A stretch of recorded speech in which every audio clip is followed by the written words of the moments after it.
Alex Pereira qui envisage toujours de monter chez les poids lourds, Rozenstruik qui n'a pas fait une croix sur la ceinture, mais aussi toutes les actualités majeures du jour. Nous sommes le mardi 28 janvier 2025, c'est le moment MMA, soyez tous les bienvenus.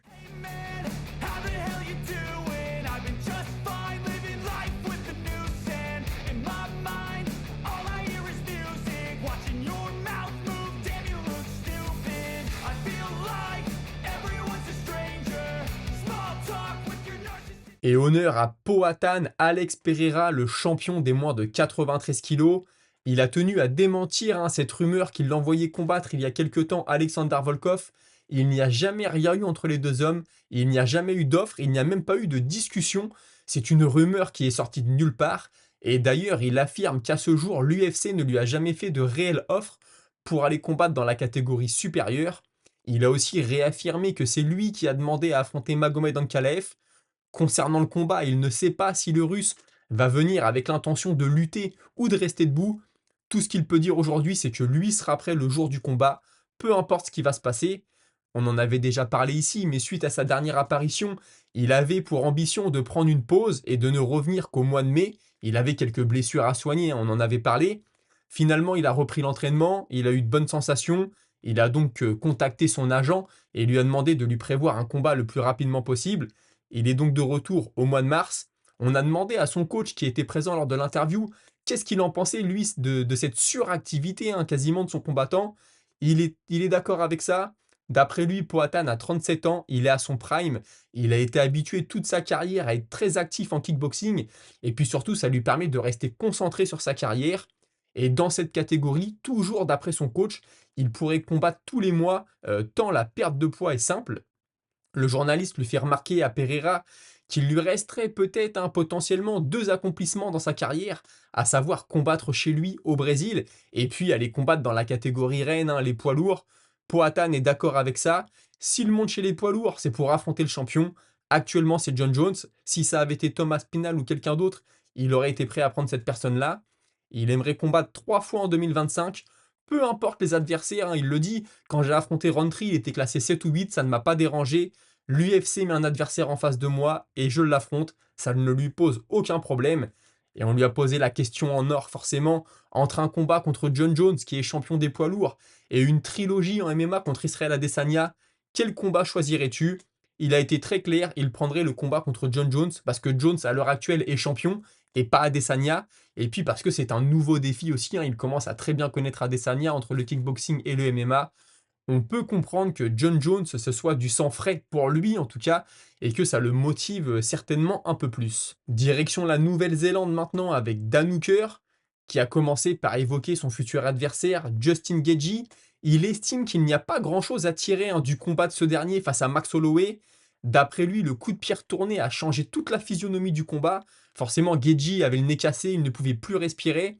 Et puis surtout, ce qu'il explique, c'est que c'est le genre de coup qui ne touche qu'une fois sur 100. Mais quand ça touche, bien sûr, ça fait énormément de dégâts. Un peu plus tard dans le combat, il y a eu des doigts dans les yeux. Gaethje s'est donc retrouvé sans nez et sans vision. Tu ne peux plus respirer, tu ne peux plus voir. Ça donne un combat qui, d'après Hooker, bien sûr, est assez faussé et qui ne lui permet donc pas de travailler et d'avoir des pistes à étudier pour travailler sa stratégie face à Gaethje.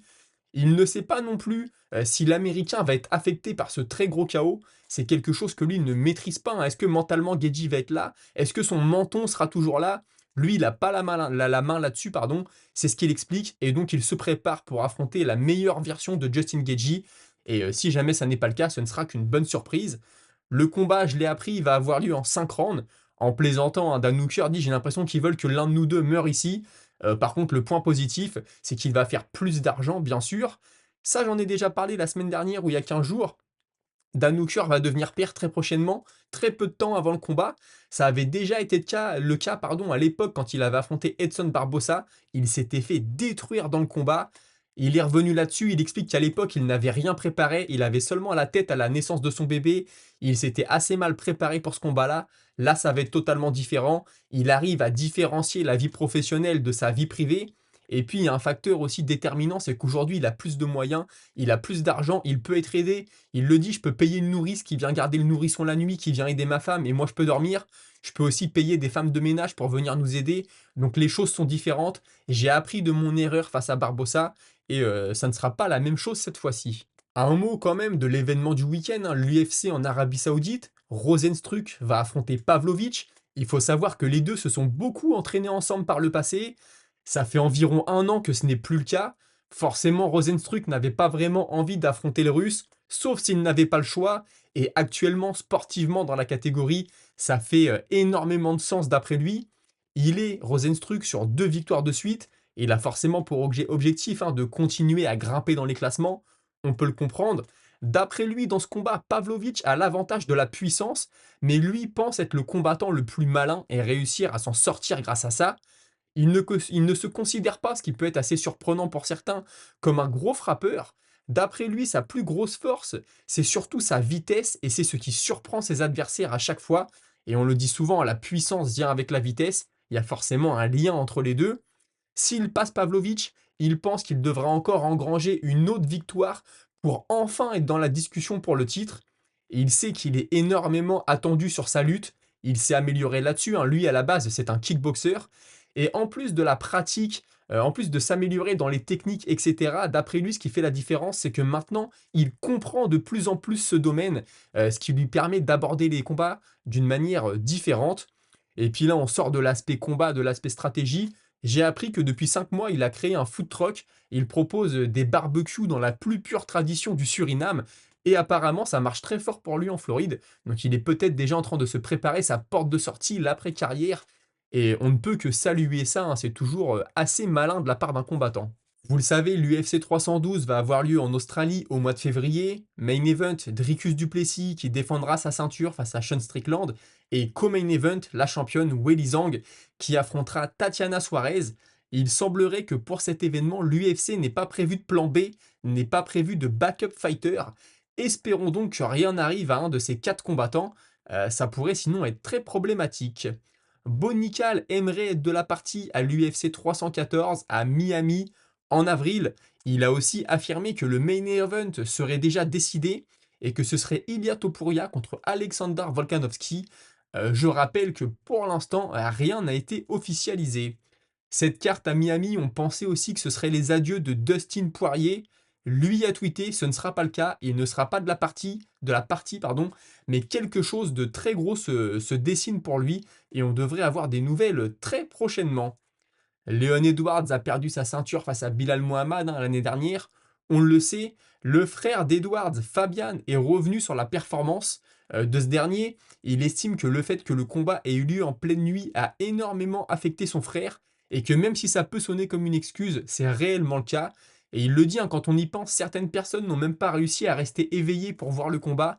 Alors imaginez d'y combattre, forcément, c'est beaucoup plus compliqué. On pourrait lui répondre que c'était aussi le cas pour Bilal Mohamed, mais de toute façon, dans ce genre d'histoire, on ne saura jamais vraiment le fond de la vérité. Raphaël Fiziev, ça fait un sacré moment qu'il veut revenir, il n'arrête pas de tweeter. Et là, il a cité Benel Dariush, il lui dit: je suis désolé que ton combat ait été annulé. Moi non plus, je n'ai pas de combat. Quand est-ce que tu serais prêt à y aller? Ce serait vraiment bien de partager l'octogone avec toi. Fiziev contre Dariush, ce n'est peut-être pas le gros nom aussi ronflant que voulait Dariush. Par contre, pour Fiziev, je pense que c'est une très belle opportunité. Il y a quelques jours, Aljamain Sterling a déclaré qu'il aimerait affronter Patricio Pitbull si celui-ci venait à signer à l'UFC et que sinon il serait prêt à prendre Arnold Allen. Patricio Pitbull, qui vient d'être libéré de son contrat par le PFL, a sauté sur l'occasion et il lui a dit: mets ton argent là où est ta bouche. Bon, c'est une expression anglaise, hein, et le plus tôt sera le mieux. On peut même combattre demain.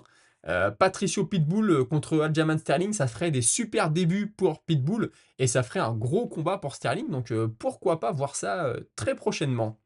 Je ne sais pas s'il y a des Canadiens qui m'écoutent et même des Montréalais, mais il y a une rumeur depuis aujourd'hui, c'est que l'UFC serait de retour chez vous à Montréal et ce serait cette année le 10 mai 2025. Ce serait même un pay-per-view.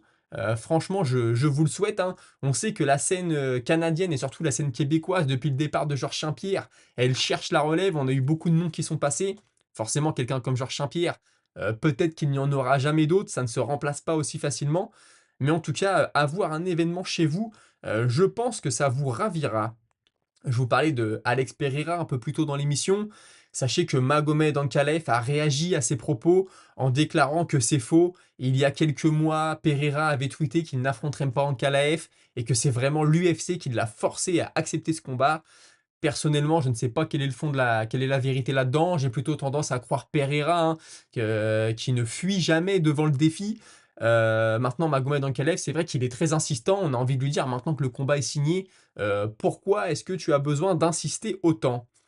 Merab Dvalishvili et Petroyan vont coacher une télé-réalité, la même que ce qu'avaient fait Ramzat Chimaev et Tsaroukian il y a quelques mois, vous vous souvenez? C'est un peu l'équivalent de l'Ultimate Fighter en Russie. Ça ne veut pas dire que les deux vont s'affronter à l'UFC, mais on sait que c'est un des combats qui est possible dans les mois à venir. Et en tout cas, vous pourrez voir les deux derrière votre écran. Je crois que le show s'appelle Hype Reality. Je vous le dis, c'est le teuf, mais en Russie. Bobby Green, lui, c'est fait, va affronter Mauricio Ruffi et ça va avoir lieu le 8 mars prochain, pardon, lors de l'UFC 313. Je vous disais hier que Chase Hooper avait donné de ses nouvelles. Il avait tweeté que quelque chose arrivait, que ça allait être un pas majeur dans sa carrière, mais une avancée qui était la bienvenue, hein, à ce stade où il en est. Il semblerait qu'il va affronter Jim Miller au mois d'avril. Bien sûr, ça n'est pas officiel, lui qui vient de se débarrasser de Clay Guida, affronter un autre vétéran, à la personne de Miller, je trouve que pour sa carrière, c'est très bien. Et puis surtout, si ça va au sol, on risque de voir de très belles choses. J'ai rien contre Hooper. Maintenant, quand tu as un gars comme Miller qui combat, tu n'as jamais envie de le voir perdre. Et puis on va sortir un peu de l'UFC, direction le GFL avec Chris Weidman, qui a été drafté, hein, dans l'équipe New York.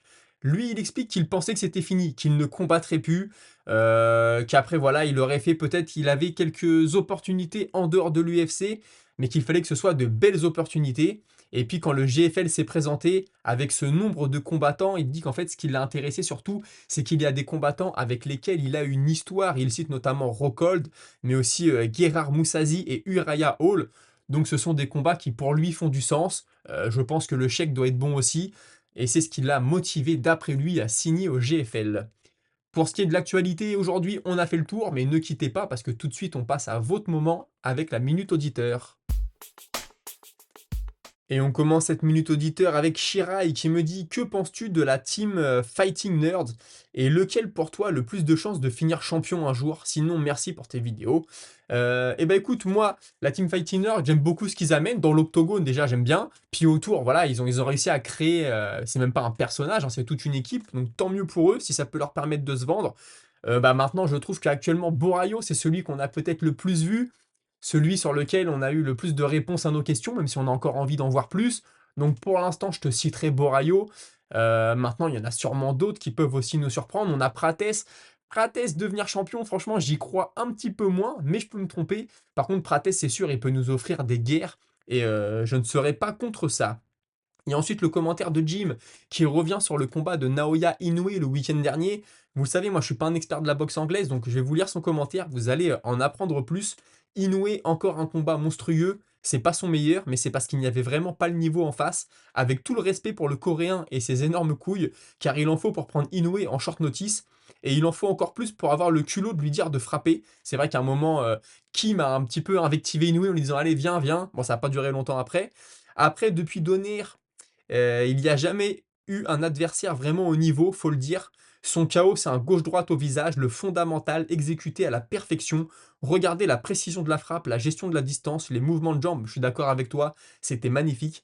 Je regardais le combat tranquille, calme, dans le silence, mais quand il a touché, j'ai spontanément gueulé: oh, il l'a tué.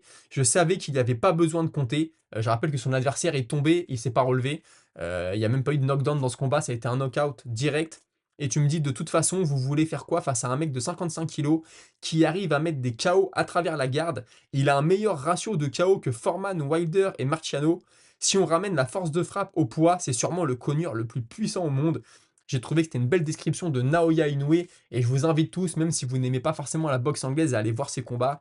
C'est un vrai régal. Christopher Johnson, je pense que si Imavov mixe bien son striking et sa lutte, il va gagner contre Adesanya facilement. Une belle victoire, même si Adesanya n'est plus à son prime, ça pourrait lui donner la lumière dont il a besoin. Par contre, je ne pense pas qu'il aura le title shot direct. Ils lui feront faire un combat de plus car la file d'attente est longue. Je suis d'accord avec toi. Je pense que le prochain combat, c'est pour Shimaev. Ça va être un combat très dur. Je m'attends à un combat serré. Alors, j'ai vu des Américains sur les réseaux qui disaient que Adesanya allait lui rouler dessus totalement. Je ne pense pas, même si tout est possible, bien sûr. L'expérience d'Adesanya peut faire la différence. Moi, je m'attends à un combat extrêmement serré. Emmett contre Lopez, je vois bien Lopez vainqueur, mais ça risque d'être un beau combat.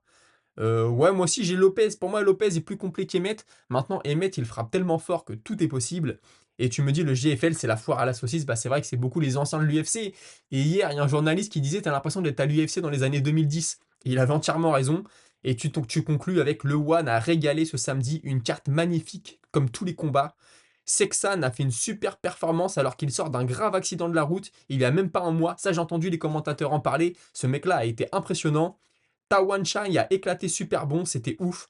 D'ailleurs, pour les amateurs, allez voir Sexan contre Tanun Chai. Je suis pas sûr de l'orthographe, c'était au Lumpini. Et même si c'était de la vraie boxe taille, c'est l'un des combats les plus impressionnants que j'ai vu de ma vie. Aucun round d'observation. Les gars se pètent la gueule avec les coudes, les pieds, les poings et les genoux non-stop. Un combat de dieu. Comme je vous l'ai dit, le One, moi, j'ai un peu décroché, je regardais pas trop, mais leur kickboxing, leur Muay Thai, c'est magnifique. Je connaissais pas les combattants, donc c'est un peu moins intéressant, mais quand tu connais les mecs, c'est toujours mieux. Et je pense que je vais m'y mettre petit à petit. Comme ça, dans un an, 2026, je connaîtrai les noms et ça sera encore plus intéressant. Merci à tous d'avoir suivi. Pensez à liker, vous abonner, commenter. Demain, on se retrouvera pas, ça c'est sûr et certain. Par contre, j'espère qu'on se retrouvera dès jeudi afin de continuer de parler de cette carte en Arabie Saoudite. J'ai encore des choses à vous dire sur l'adversaire de Fares Ziam et encore quelques autres petites choses. Et puis d'ici là, forcément, on aura un peu plus d'informations. Passez une très bonne soirée. À très bientôt à 17 h. Salut.